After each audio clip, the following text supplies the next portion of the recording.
might have noticed on the altar we have the names of all the babies baptized, and maybe not babies baptized last year. We always need more babies. Bring babies. We love babies.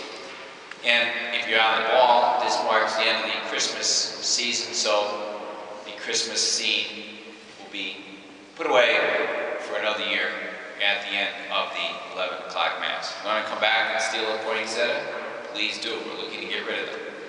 And then we begin ordinary time, which is a boring, cold, miserable time of the year. The excitement of Christmas is over. So it's kind of a funny Sunday. And it's a funny Sunday theologically, because scholars have always asked, why did Jesus need to be baptized? He gives us the sacrament. Why does he have to receive a sacrament?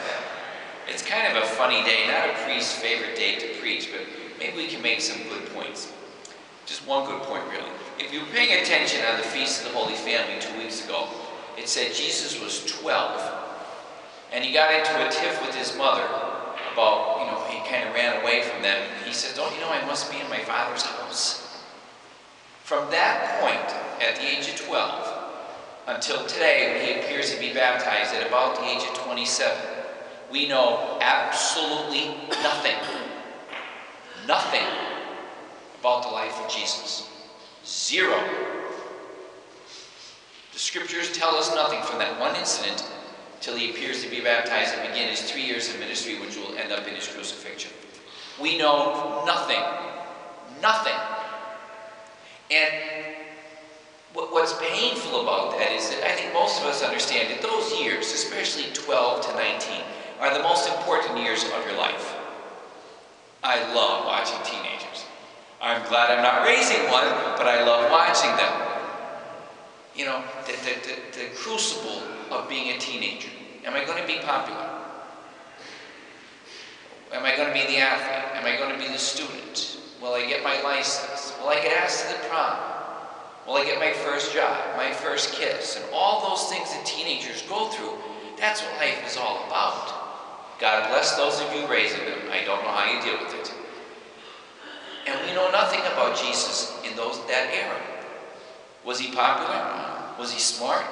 Was he the smartest? Did he know who he was? When did that light bulb go? We don't know. We don't know. See, when you're a teenager, you're trying to answer one question. Who am I? Who am I? That's what the teenager's trying to figure out. Who am I? And we don't know with Jesus. We get nothing.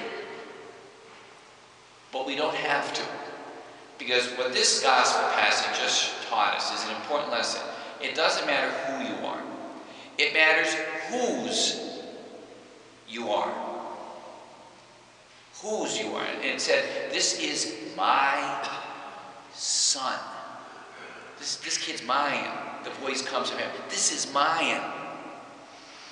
This is my child. He belongs to God. The who he is will take care of itself, as long as he knows that his identity is that he is the Son of God, the beloved Son of God. And isn't that true for us? You don't have to be a psychologist or a genius to know that if you have a kid who has a strong sense of being a child of his parents, he has a strong family, he has boundaries, and he has expectations, that kid's halfway home. The kid who maybe bounces from foster home to foster home because of a dysfunctional family, that's a kid who might be in for a tough road to home. Maybe he never had anybody say to him, you're my beloved son, you're my kid, I'm proud of you.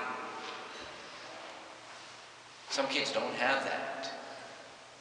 That's why I wish I'd have died for every time I've heard younger people say, I'm not going to force a religion on my kids when they're children.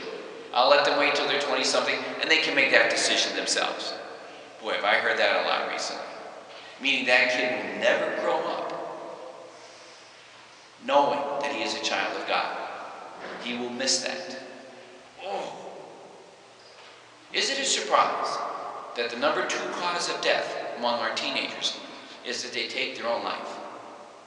It's in the paper once a week, you'll see one. If you're on the ball, you can read an obituary. We're all pretty sharp. He didn't think life was worth living because he didn't have an intimacy with God. That's an accident waiting to happen. That's why we baptize the kids when they're young, so they know they're part of this family. Some kids ain't getting that. They're not getting it. Oh. And you wonder why we have troubled kids, who sometimes become trouble. You know, we're going to put the Christmas scene away. It won't be here next week. But you can't put Christmas away. Christmas isn't a season of the year. It ends today, but it has to be a season of the heart, where we're reminded that God came to earth to save us, to make us part of his family. And when God takes our life back, and it will, who's to say any of us will be here next year when we put that scene out? Who's to say? But when that day comes, we'll be at home with him in heaven. That's why the kids need religion and faith. Some of them don't get it. Let's give them better. Let us stand, my friends, and we'll profess